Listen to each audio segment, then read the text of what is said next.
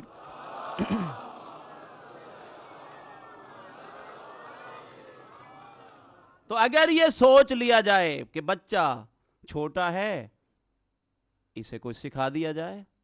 اچھا, ہم لوگ معاشرے میں خاص طور پہ ہم پاکستانی لوگ جو ہے سوچتے یہ ہیں کہ کوئی کہے نا تمہارے بچے نے غلطی کی ہے, تو بچے کی نمائندگی کرتے ہوئے فوراً اس کی تردید کرتے ہیں, اسے ذلیل بھی کر دیتے ہیں.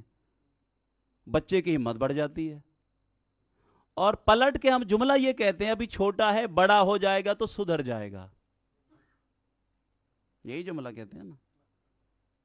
آیت اللہ امینی نے اپنی تربیت اولاد میں ایک جملہ لکھا, کہا کہ تم کیا سمجھتے ہو کہ بچہ پیدا ہوگا تو اس کی تربیت کریں گے؟ بچے کی تربیت کا پہلا مرحلہ بطن مادر ہے. جب وہ ماں کے پیٹ کے اندر ہے, اب آیت اللہ نے سوال کیا, کہا اس کی تربیت کوئی پوچھے جی مجھ سے کہ کیسے تربیت کی جائے گی جو بچہ ابھی پیدا ہی نہیں ہوا, ماں کے پیٹ میں ہے. آیت اللہ فرماتے ہیں اس کی تربیت کا طریقہ کیا ہے. اس بچے کا جو گوشت بنے گا, ہڈیاں بنیں گی, مجسمہ تیار ہوگا, وہ ہوگا ماں کی غذا. اس غذا سے بننا ہے خون, وہ خون ہے بچے کی, اسی سے بننا ہے جسم. اب کبھی یہ سوچا کہ اس ماں کو غذا کھلاتے ہوئے حلال کھلا رہے ہو یا حرام کھلا رہے ہو؟ اگر اس ماں کو حلال غذا کھلائی جائے تو پھر پیدا ہونے والا بچہ فرما بردار ہوتا ہے, نافرمان نہیں. کیوں کہا جاتا ہے کہ توبہ کے شرائط میں سے ایک شرط یہ ہے کہ جو حرام سے تمہاری چربی بن چکی ہے, گوشت بن چکا ہے, اتنا گریہ کرو, اتنی استدعا کرو, مالک سے اپیل کرو, اپنے آپ کو ایسا بنا دو کہ وہ چربی پگھل جائے. تو پھر جب دست دعا بلند کرو گے تو مالک اس دعا کو رد نہیں فرماتا. عام طور پہ ہم خدا کو کہہ دیتے ہیں کہ مالک میں یہ مانگ رہا ہوں, مجھے دے کیوں نہیں رہا, اور پھر خود بھی شکوہ نہیں, دوسرے کو بھی ہم کہتے ہیں اتنا عرصہ ہو گیا مانگتے ہوئے, مالک دیتا ہی نہیں ہے. بے روزگار گھوم رہا ہوں, روزگار ہی نہیں دیتا. اتنے عرصے سے میں گھر مانگ رہا ہوں, گھر ہی نہیں دیتا. فلاں چیز اتنے عرصے سے مانگ رہا ہوں, مالک دیتا ہی نہیں ہے.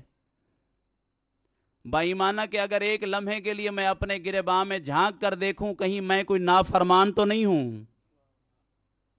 کل کی گزارش یقیناً ذہنوں میں ہوگی کہ میں اپنا محاسبہ کروں کہ کہیں مجھ سے کوئی ایسی نافرمانی تو نہیں ہوئی. مولا کائنات امیر المومنین علی ابن ابی طالب علیہ السلام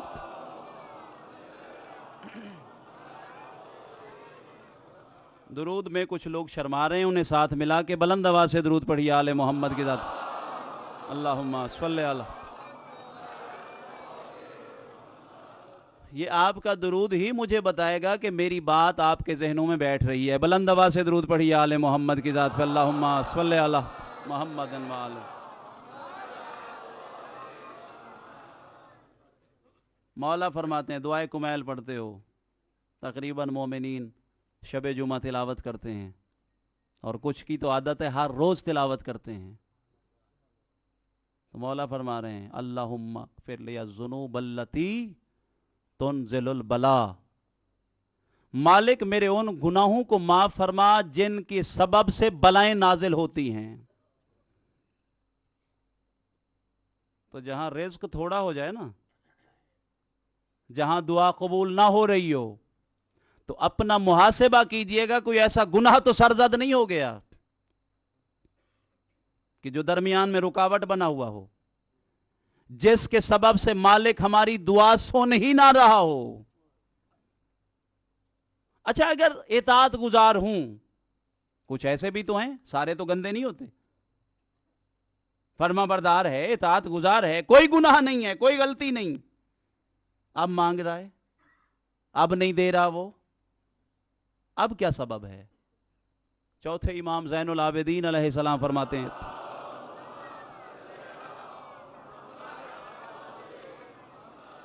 مولا فرماتے ہیں کہ آپ نہیں جانتے جس نعمت کو مانگ رہے ہو تمہارے لیے فائدے مند ہے یا نقصان دہ ہے. مثلا چھوٹا بچہ جو ناسمجھ ہے اس کے سامنے اگر آگ روشن کر دی جائے تو وہ اس کی طرف بڑھتا ہے.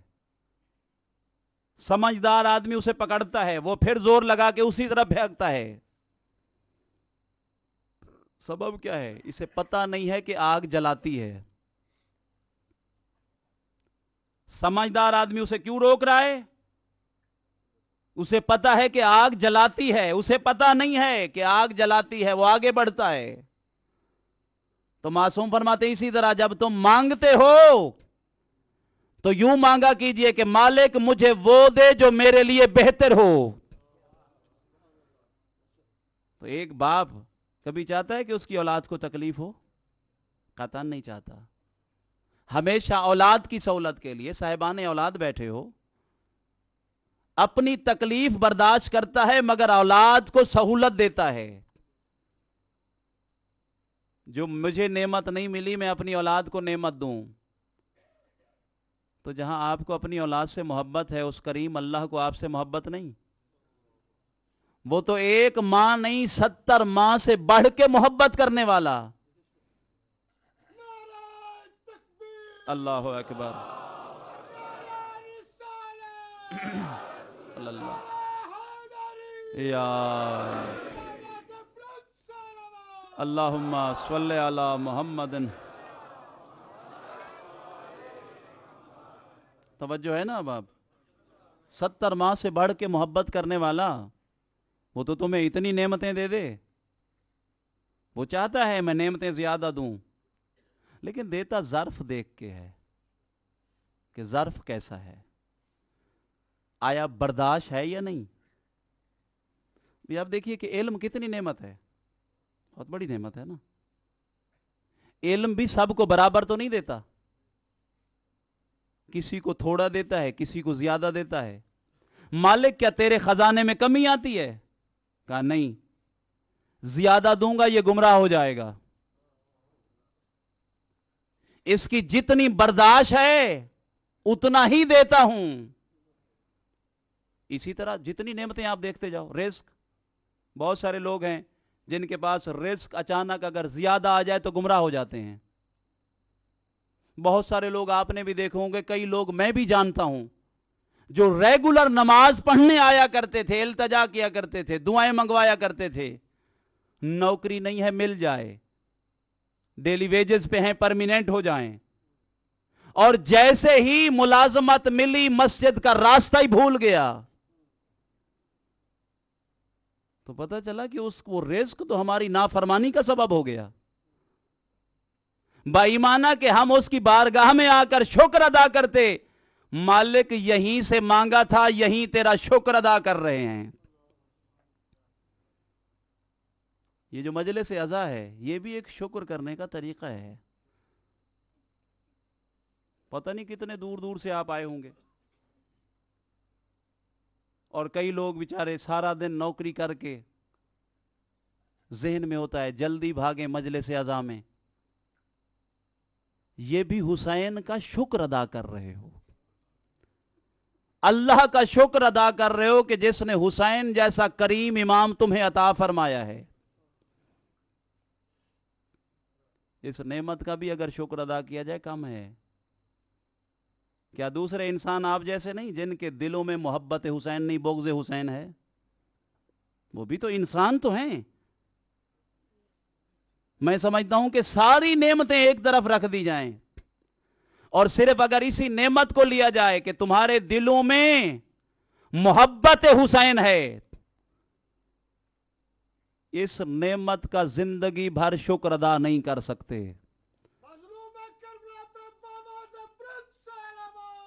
اللہم صلی علی محمد. زندگی دوستو ختم ہو جائے, بہت بڑا سبق ہو جائے گا آج کا, زندگی ختم ہو جائے اس نعمت کا شکر ادا نہیں کر سکتے. حسین علیہ السلام جو مدینے سے جب انہوں نے ایک کشتی تیار کی یا ایسے آسان کر دیں، ایک کاروان تیار کیا، قافلہ تیار کیا، تو چاہتے تو سیدھا سیدھا کربلا آ جاتے. نہیں، کربلا سیدھا نہیں آئے، بلکہ 28 رجب کو چلا ہوا قافلہ، 28 رجب، پھر شعبان، رمضان، شوال، ذیقعدہ، ذی الحج، یہ اتنا لمبا پیریڈ راستے میں گزارا تو سیدھا سیدھا آ جاتے. ایک مقصد حاصل کرنا تھا، ہو جاتا. اتنا لمبا سفر، دوران سفر رک جانا، امام ایسے نہیں رک جاتے تھے، بلکہ اس علاقے کے لوگوں کو دعوت دیتے تھے، جس مقصد کے لیے میں جا رہا ہوں تم میرے ساتھی بن سکتے ہو. جو مقصد میں لے کے جا رہا ہوں. مدینے سے چلتے ہوئے پہلا خطبہ دیکھیے، فرمایا اصلاح کے لیے جا رہا ہوں، جنگ کے لیے نہیں. اصلاح، جو بگاڑ پیدا ہو گیا ہے، جو نافرمانی کثرت سے ہو گئی ہے، لوگ اس قانون کو توڑ چکے ہیں جو مالک نے میرے جد کے ذریعے پہنچایا ہے، اس قانون کی خلاف ورزی ہو رہی ہے. میں اس اصلاح کے لیے اپنا وطن چھوڑ رہا ہوں. کوئی ہے میرا ساتھی؟ جو میرا ساتھی بننا چاہتا ہے وہ اس کشتی میں آ جائے، اس قافلے میں آ جائے. ایک لمحے کے لیے پیچھے لے جاؤں. نوح علیہ السلام نے عذاب مانگا تھا تو مالک نے بھی فرمایا تھا کشتی بنائیے، تو کشتی بنی. اعلان کیا ہوا؟ جسے نجات کی ضرورت ہے وہ کشتی میں سوار ہو جائے. تفصیلی واقعہ کلام مجید میں دیکھ لیجئے گا. نوح علیہ السلام کا یہ جملہ نہیں ہے قطعاً کسی تفسیر والے نے نہیں لکھا، کسی تاریخ والے نے نہیں لکھا کہ نوح علیہ السلام نے فرمایا جس نے میرا کلمہ پڑھا ہے وہ کشتی میں آئے. فرمایا نہیں، توحید نے اعلان یہ کروایا ہے جسے نجات کی ضرورت ہے وہ کشتی میں آئے. تو کشتی میں کیا سوار صرف کلمہ پڑھنے والے ہوئے تھے؟ جسے بچنا تھا، جسے پتا تھا کہ وقت کے رسول فرما رہے ہیں عذاب آ جائے گا، مرد کھپ جائیں گے، ہمیں اگر نجات کی ضرورت ہے تو سوار ہو جائیں. سارے کلمہ پڑھنے والے نہیں. پھر حتیٰ کہ تاریخ تو لکھتی ہے کہ جانور، نجس جانور بھی سوار ہو گئے، پرندے بھی سوار ہو گئے. اگر کوئی نجس پرندہ، نجس جانور، کلمہ نہ پڑھنے والا اگر سوار ہو جائے تو نوح کی کشتی نجات دلاتی ہے. خدا نے محفوظ کیا ہے کہ ہم نے کشتی اور اہل کشتی کو نجات دلائی ہے، کامیاب قرار دیا. تو اگر نوح کی کشتی میں اگر کوئی آ جائے تو نجات ہو جاتی ہے. کلمہ نہ پڑھتا ہو لیکن وقت کے ہادی کا حکم مان کر کشتی میں سوار ہو جائے، اللہ نجات عطا فرماتا ہے، عذاب الہی سے بچ جاتا ہے. اور اگر بیٹا ہو، نافرمان ہو جائے تو خدا کو اعلان کرنا پڑتا ہے کہ لیسا من اہلک، یہ تیرے اہل سے خارج ہے، بیٹا تیرا ہے. اگر بیٹا نافرمان ہو جائے اللہ سند دیتا ہے لیسا من اہلک. اور اگر کوئی اطاعت گزار بن کر اپنا وطن بھی دور دراز ہو، فارس چھوڑ کر آل محمد کے دروازے پہ جھک جائے تو السلمان منا اہل البیت بن جاتا ہے. تھوڑی سی آواز زیادہ کر دیجیے.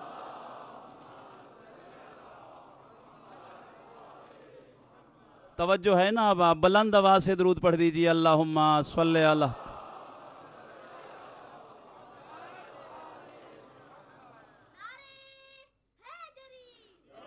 یا علی.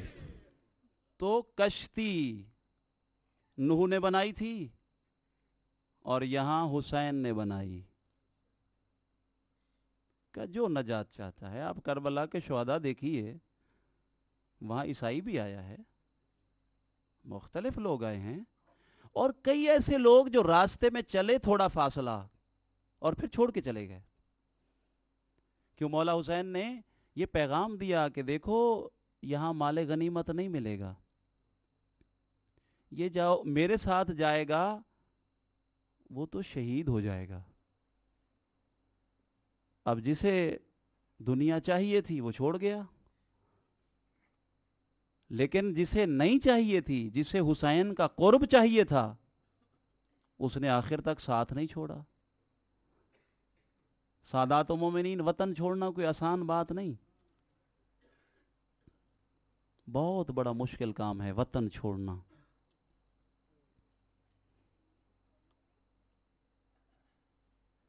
دستور زمانہ ہے جب کسی ماں کا لال مر جائے دنیا پرسہ دینے کو جاتی ہے. جو رونے آئے ہو, مصائب تو وہی ہیں جو آپ کو یاد ہیں. ذاکر تو صرف یاد دلاتا ہے اور مل بیٹھ کے گریہ کر لیتے ہیں, حسین کی ماں راضی ہو جاتی ہے. جب کسی ماں کا لال مر جائے دنیا پرسہ دینے کو جاتی ہے. ارے کتنی غریب زہرا پرسہ لینے چل کے آتی ہے. اجرکم علی اللہ, خدا سوائے غم میں سعادات دنیا کا آپ کو کوئی غم نہ دکھائے. سادات و مومنین, حسین نے قافلہ تیار کیا مدینے میں. تیار کرنے کے بعد نانا کے پاس گئے, نانا میرا آخری سلام. نانا میں آپ کا وہ حسین ہوں جسے دوش نبوت پہ سوار کر کے مدینے کی گلیوں میں پھرایا کرتے تھے.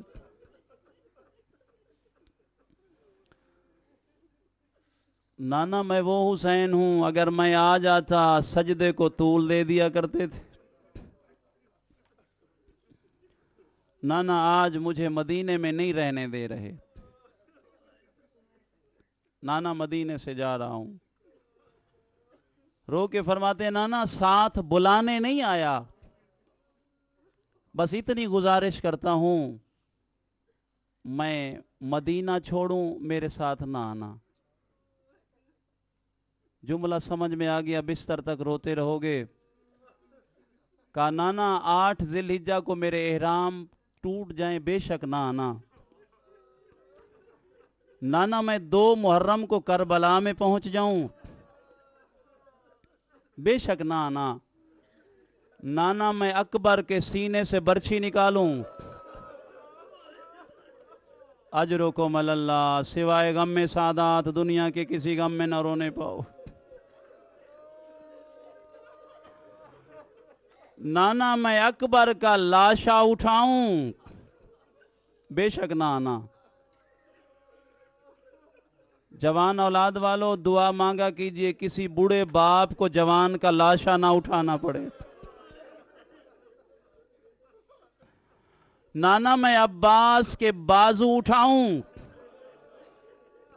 اور باب الحوائج کے ماننے والو دعا مانگیے گا, قبولیت دعا کے لمحات ہیں. عباس کے کٹے ہوئے بازو اٹھاؤں بے شک نہ آنا. نانا میں 6 مہینے کا علی اصغر مقتل میں لے جاؤں, ہرمل کے تیر سے شہید ہو جائے بے شک نہ آنا. نانا میں کربلا کے میدان میں دوڑتے ہوئے گھوڑے سے زمین پہ گروں بے شک نہ آنا. نانا لیکن اس وقت ضرور آنا جب میرا سر سجدے میں ہو, شمر ضربیں چلا رہا ہو. میری بہن زینب 70 قدم پہ کہہ رہی ہو نامار دوش نبوت کا سوار ہے. اجرکم علی اللہ, اجرکم علی اللہ.